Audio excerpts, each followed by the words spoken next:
So I'm down here at a yard in Dorset. I'm with Gary and Ben, and this is their 2003 Chris Craft Launch 28.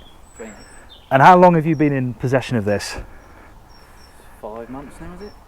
Yeah, 5, 6 months. 5 or 6 months, yeah. 5 months, and I mean, she is in a bit of a sorry state.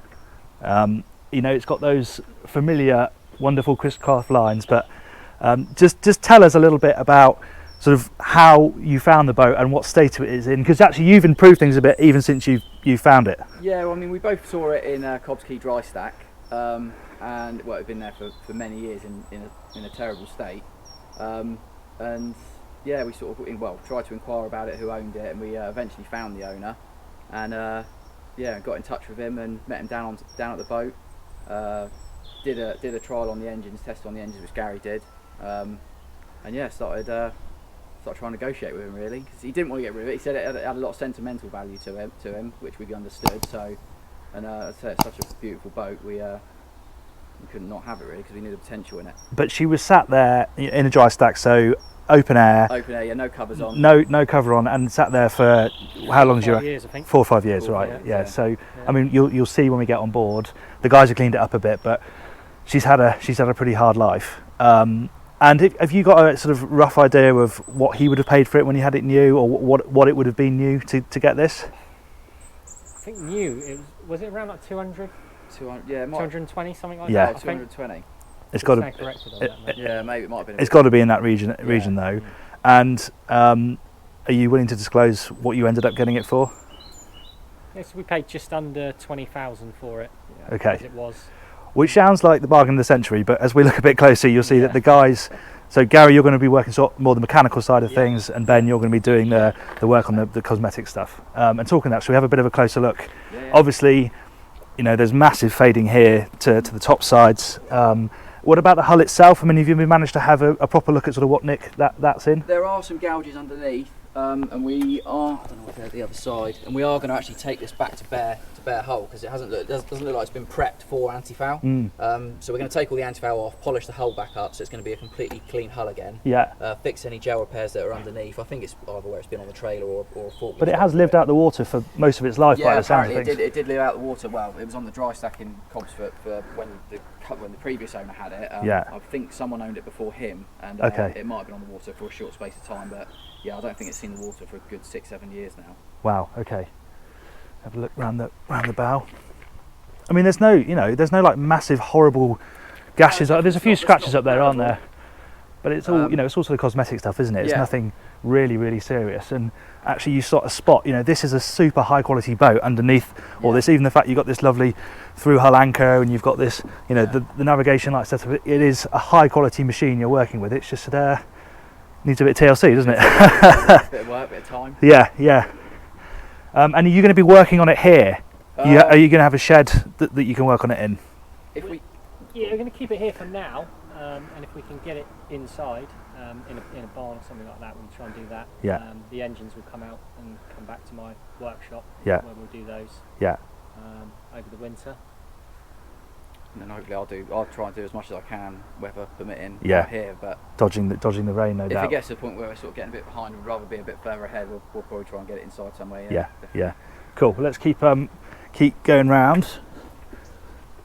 Yeah, there's a few scratches here. A little bit of work to do on the top sides. So she's twin stern drives, and you said that one of them has had a fair bit of damage. So this one. Oh yeah, you can see caught a chain or something around it, and it's damaged the props and that. Cav plate area there on. Yeah. But again, they'll all come off, be gone through and sprayed up and look like new when they go back on. Yeah, sure. And she's 2003, but I think I mentioned that at the start. Yeah, 2003. Okay, yeah. You see back here, you've got chin tabs here as well, twin stern drives. And then if we step on board,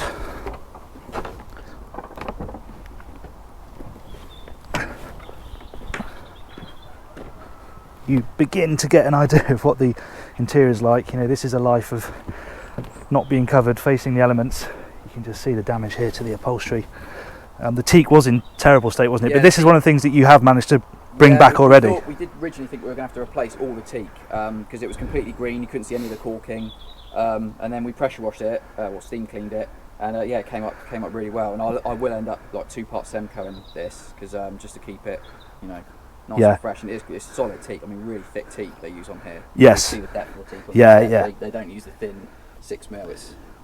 And that must have been a relief actually that you weren't replacing the teak or putting down, synthetic teak or anything like that. It's actually, it has come up really nicely, and we were saying earlier that the layout still works brilliantly, doesn't it? Brilliant. They still, the layout's not too different to what they use. No. They still use now. And I guess you'd have a table in here. You could do. I guess that's what the layout is designed for. We have been looking at some companies in America that do parts for them still. Then we'll end up definitely putting a table there, I reckon. Yeah. Maybe one up the front. Have a bit of a closer look at the helm. So you're saying a fair few of the switches and things aren't working. I think there's one switch that works okay. out of all of them. Right. Okay. We're gonna change the style of switches in there. Yeah. And the gauges?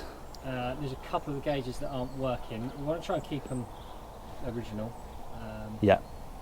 Or potentially get a sort of classic look of a complete collection in there. Yeah. But yeah, we'll see what we can get hold of for those.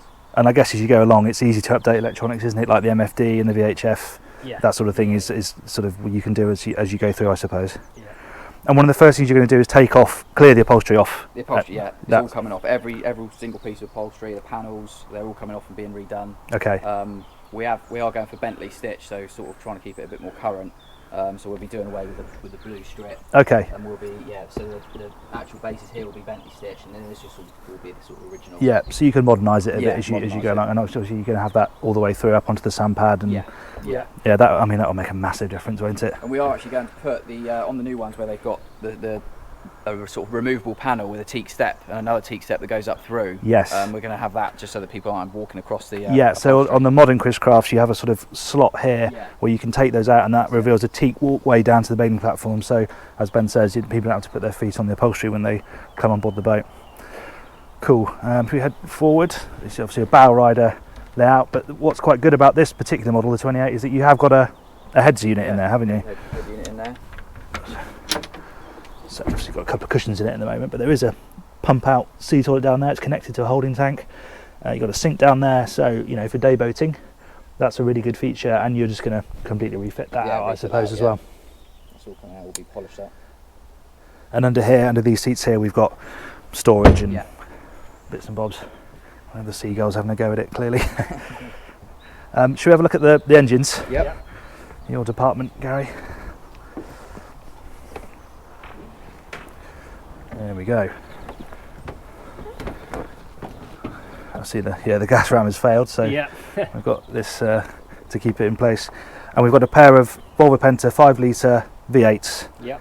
275 horsepower. Yeah, 270. 270 horsepower. Okay. And have you had a chance to run these up at all yet? So managed to get them both running. The starboard engine has got low compressions on both sides, so that will need a complete strip down. And the port engine, although there was a few, it didn't sound like it was running very nicely. The compressions are all actually good on that side, which is pretty good news, really. Okay. But again, that will be coming out and being stripped completely down. And it's just, as you can see, where it's all just been left there. Yeah. It's just sort of deteriorated over time. But they're both going to come out. Yeah. You take them to the workshop and you're going to give them the full works. Yeah. Go through them all and try and put some cosmetic bits on there as well to make them look the part. Yeah, they'll really shine once you've managed to do all that. And you said you're going to redo the engine bay. I mean, it looks a little bit sorry for itself down there. Yeah, but I guess when they're out, that's the time to do that sort of stuff, isn't it? Yeah. Yeah. Fab. And the big question, I suppose, when do you think you might have it ready to go in an ideal world? A couple of weeks at least. Ideally next summer. We're hoping next summer. Yeah. Okay. Yeah. It's going to be a lot of late nights. Yeah, could be. But, it's ambitious, but, you got to start that way, I suppose. And a lot of it, I suppose, will depend on what type of winter we've got and how much work you can actually do. And I suppose what you find as you go along, I suppose you never quite know, sort of, till you really start tearing into it, exactly what's there. But it's an exciting project. I think both of us have. I've always worked on boats, and I've always loved Chris Crafts as a boat. So yeah. And we sort of message each other, just saying about different bits that we want to get done. Yeah. To it, things like that. So have you done? Obviously, you both work in the industry. Yeah. Have you done anything like this before to this sort of this scale? Not personally, but I have. Yeah, through the course of what you do. Through work, Yeah. Not anything Chris-craft wise, but Yeah. kind of similar sort of things with very old boats that have been Yeah. redone. Yeah. Well, it's an amazing project, and you know we are going to follow it all the way through from start to finish, which will hopefully end in a sea trial one day next summer. But yeah, we'll be detailing the whole project with the guys on the channel, and there'll also be you know, a piece in the magazine once it's all done and dusted. So you know, we think it's an absolutely fascinating project to see a boat like this in the state it's in, that they're hopefully going to refurb to top standard, and we'll be following it all the way. So do keep tuning in. Cheers.